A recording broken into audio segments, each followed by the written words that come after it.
So inani jud atong trabaho kada adlaw no. Maglimpyo tag tiil, magkuskus ta og mga kuko kay para naatay income kada adlaw. Ug karon mag pedicure ko sa kuko sa kong client. Ano kay og panit si Ma'am Do. Kamis kaayo. Pinkish ang panit sa akong customer. Kahamis og dili kayo siya lugitonon, dili gid siya as in lugitonon. Mild lang niya ako ang cleaning sa iya ha, kay dili siya gusto og masakitan, dili siya gusto og pasamaran og sensitive kay iyang panit.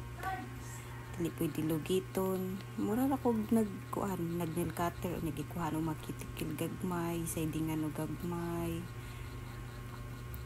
Kay para mahinlo lang ang kilid. Diba? Dali lang kayo siya limpyuhan. Murag 15 minutes humana. Ayan. Thank you kayo sa pagbalik-balik na ko, madam.